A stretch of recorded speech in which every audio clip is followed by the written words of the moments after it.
4. Chapter 4 is our final chapter in this unit, and it is interesting reading it even though it kind of seems as though from the initial title it could be kind of boring. It's really not, because it's a powerful contrast between pros and cons. So, social, ethical, and regulatory aspects of advertising and promotion. So here we are, end of Unit 1, or Part 1. Ethical, the special aspects of advertising, ethical aspects, regulatory, and other promotional tools.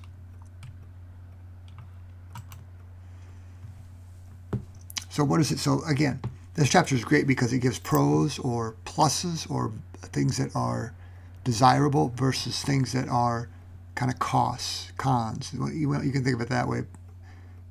Benefits, costs. So, for example, helps consumer make informed purchase decisions. Yep, often provides limited or brand-biased information. Well, it's an ad. It's trying to sell. Understand that advertising exists within the competitive environment.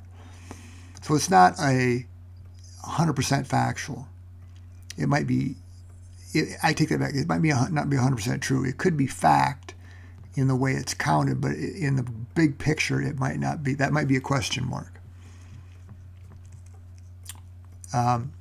So again, as you read this, and I'm not going to go through all of this because it's fairly in-depth and there's lots of examples, but it's interesting how advertising can be seen as both positive and negative at the same time for the same activities. So is it demeaning and deceitful, or liberating and artful? Well, there's art connected with it, but it's also it's sort of like, should we advertise liquor, beer, and alcohol? Because they do advertise that, but not at the same time not advertise, because it's illegal to advertise for the most part cigarettes or tobacco.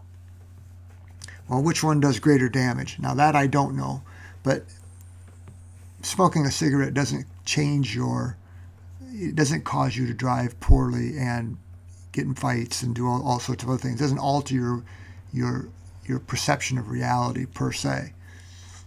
Beer, alcohol, and things like that certainly do. Hospitals are filled with broken people because of alcohol, but yet we can advertise it.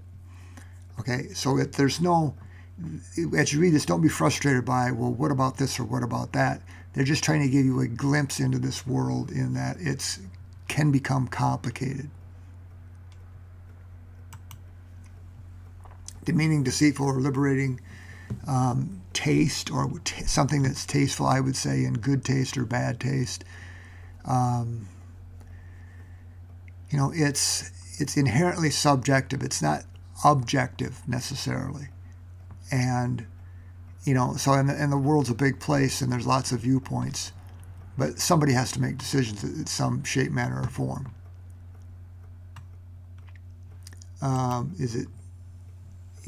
Is it democratic art, meaning everybody's equal, or is it deceitful versus subliminal, meaning there's underlying images that are bad?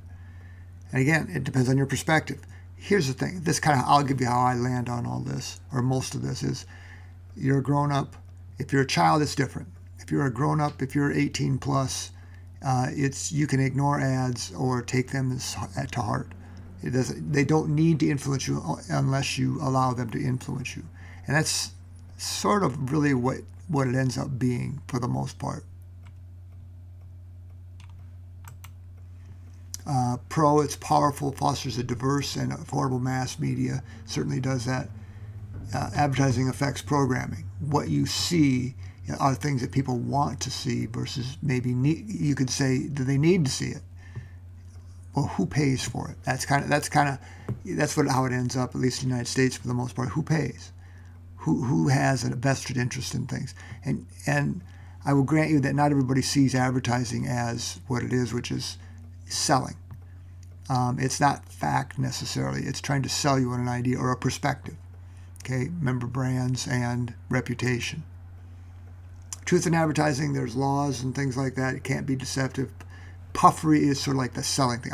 If I said I think General Motors makes the best automobiles, or Ford, or whoever, Well, that's my opinion. That's not fact. It's fact in my head, but it might not be yours. That's why we have people that are spokespeople, or they have a line of shoes or clothing or something to that effect. Advertising to children is a little bit different, and that's why there are more rules regarding those types of things. Regulation, FTC, Federal Trade Commission. Do they leave things out that could be misled? If you're trying to overtly trick people and leave things out, I guess one of the things in advertising that I find interesting is if you look at the wrapper, the nutritional facts on a candy bar, it'll say usually 3 servings. Well, it will give you the total calories divided by 3. I've yet to meet somebody that takes 3 days to eat a candy bar. They wolf it down usually and it's gone. Well, you're not consuming that third of the calories that they show you per serving. It's the whole thing. But this is a trade-off that the regulators have given to, candy makers or any other kind of food for that matter. Labeling product is a big deal. There's lawsuits over it all the time. So Federal Trade Commission, Federal Communications, FCC, Food and Drug, SEC, it regulates how you advertise securities and stock purchases and investments. Federal Trade, unfair competition, prohibits fraud. Federal Trade. It's good to understand, Federal Communications, it's good to understand the roles that these various commissions or government agencies provide. They're not infallible. And like I said, the difference between cigarettes or tobacco versus booze, I don't make sense. It doesn't make sense to me. I would think you'd want to outlaw both, but that's not how it is. In fact, if you go back in time a little bit to car racing, NASCAR, it used to be called the Winston Cup. Well, who the heck is Winston?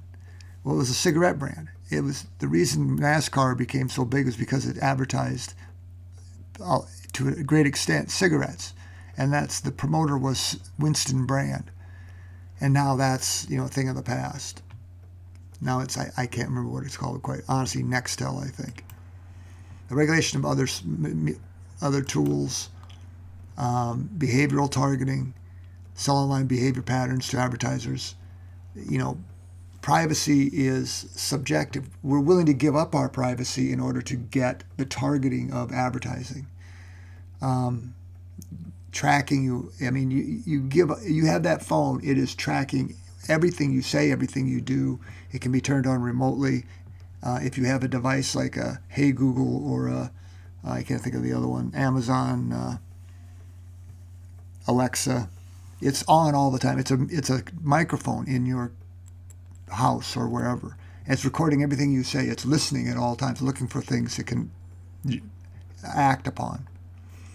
Well, that's something we voluntarily hand over to companies. It might even be foreign governments that are tracking these things. It's if you have not read, you should take time and read 1984, a book by George Orwell. Understand the term Orwellian. That might be a good one to get a hold of. But we kind of live in that world. The 1984 of the world is now true, or it happens. New regulations, digital advertising faces greater privacy. There's scrutiny because it's so powerful, so invasive. This chapter especially is you need to consume this because this is the kind of the areas that will have to be wrestled with by advertisers in the upcoming years that are going to be important. And so being aware of those, if you intend to become part of this world, it's going to be important that you understand it. So, especially as it relates to children and their access to the internet and things like that. So, anyway, read the chapter, make sure you get the work done on time, and enjoy your day.